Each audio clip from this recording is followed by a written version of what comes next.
Hello, Serge here from the Backyard Driving Range. Okay, you might say, why did Serge take his hat off to hit that shot?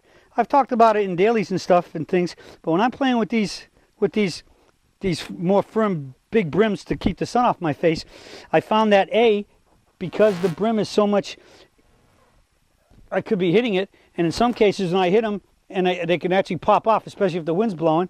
This one's still a little bit, got a little flexibility to it, that if it pops off, sometimes the wind catches it right, you're chasing it for 30 yards or something.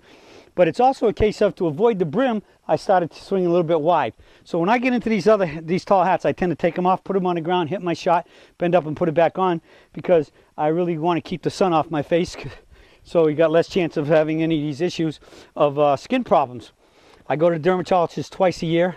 I, sunscreen my face up and my forearms when I'm playing all the time, because we need to do that. That's very important. Sunscreen to take yourself and take care of yourself from the sun. Another important one is wearing sunglasses too when you're out in the sun a lot. Optometrists talk about that. So we'll have information on that on the website. But let's get to this question today that came into Facebook page, and this one is about as simple, short, and sweet, and to the point as anything we've ever had. And this comes from Gary Potter, and if this is the Gary Potter that came to our golf school in Denver, then it's Gary Potter in Denver. And Gary says, more on the start of the upswing. 7 words, more on the start of the upswing. Okay, so because I'm only doing an upswing here, there's no problem me wearing this hat, all right? I like to believe that the upswing is what we call a one-piece takeaway. I want you to think of your body as 3 squares. Ankles to the knees, knees to the hips, hips to the shoulders. And then I want you to add one more geometrical figure to this. I almost said geographical. Geometrical figure, which would be the triangle of palms perpendicular to the ground, creating with your arms to your shoulders a triangle. All right? Now, where is this triangle? This triangle is in the top, attached to the top of the upper body box. And so therefore, it's what it does is directly related to the upper box, which is from the shoulders to the hips.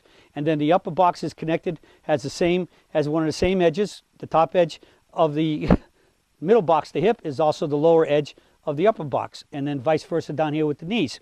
So I always like to think in a takeaway that I'm going to have, I believe I start taking it with my right hip and my right shoulder, starts with a little bit of them pulling back a little bit and turning and that's what helps me get where I call that turn and sit into my right side, where I get that little sit or sink. So I go down, and then as I swing up, because I'm down, I can push off, which aids me in my swinging up, okay? So I believe that the right side pulls backward. Pulling is a much more powerful and consistent and controlled motion. And it's going to guarantee that we just have that nice turn. We're set up preloaded heavy right. We're on the right leg. We're ready to go. We're slightly behind the ball. I just take the right side, and my goal is to get that right side turning a little bit. Now the key is one piece means that I want this triangle to move in harmony with the shoulders and the upper square with the middle square, and eventually the knees will get a little bit of a pull and turn them again. But we're retaining the wide knees, outward pressure. We're resisting this moving because, as we know, that's the big key to staying level and the limited turn of our 3/4 backswing. But here's the big key. Even though I'm starting with the right hip and right shoulder pulling, my goal is to feel like that the toe moves first. All right? So even though I'm going to stop my hips and turning and everything else, I always want to feel like the toe is moving first. The toe is leading, the toe of the club is leading the shaft, the hands, and the arms and shoulders and all the body down. So it gives me the concept or the feeling that my motion is starting from the club to the shoulders to the ground. And guess what's going to happen when I get up to the top of the backswing and ring the bell and I start my shift? It's going to go from the ground to the knees, to the hips, to the shoulders, to the arms, and the club. So it reverses the order. Therefore, we're into for action, reaction. Now, I've been on some pretty, some of our biomechanical studies, and I don't remember the exact number, but it's something like 1/1000th of a second or whatever.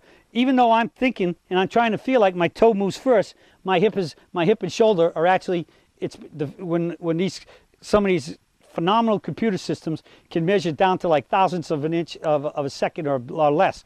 And it says that every time my swing starts with the hip and the knee, the right side moving back, pulling a little bit.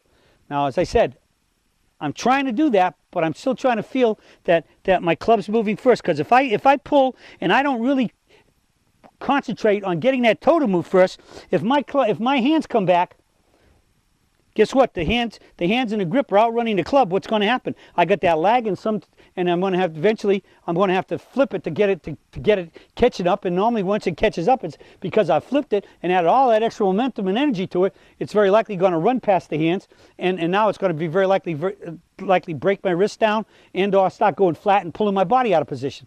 So that's the key thing here. Square sets triangle in motion with the key of feeling that the toe always leads. And at 1,000th of a second, I don't think we can really fathom that my toe is lagging by 1,000th of a second. But that toe leading is going to really keep that feeling of the left arm and shaft stays in line going into the mitt. And when I started back into that mitt, I am lifting up. It's all lift straight up. No overextending, no trying to keep it low, take it away low like we've been taught, where they tell you put a tee in the ground and clip it back there. No, it's just all pure lift, just like right here. If I go right there and I put that club in my hand, look at how quick that left arm is coming up to get my hand up here. Together, they just go straight up.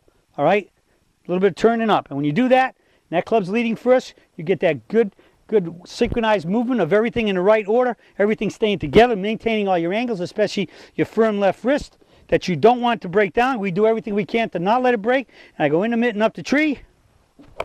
I get a good lift, and you nut it just like that.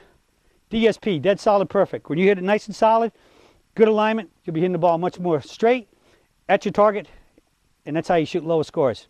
Okay, that's it for the search for today on a proper takeaway, thoughts and technique. And get those down, and you're going to find that you'll be hitting it, again, much more solid and straight and shooting those lower scores. That's it for today, and I'll be talking to you all again soon.